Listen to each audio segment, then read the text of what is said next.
Għal darb'oħra l-billboards tal-Partit Nazzjonalista spiċċaw il-qorti. Din id-darba x'il-kuntrattur irid jitħallas tax-xogħol li jagħmel biex neħħa jew ċaqlaq dawn il-billboards.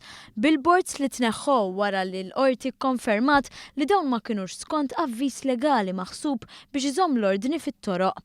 Avviż legali li l-Partit Nazzjonalista kontesta fil-qorti għalkemm finalment spiċċa ma kellux raġun. Biex sar dan ix-xogħol inkrow cranes, trailers u għodot oħra li għalihom il-kont tela mhux ħażin, fil-fatt ma tħallas u l-kuntrattur qed jiġri għal flusu. Din it-talba saret fittra uffiċjali fil-Qorti ta' Malta u l-kuntrattur qed jitlob madwar 15,000 euro.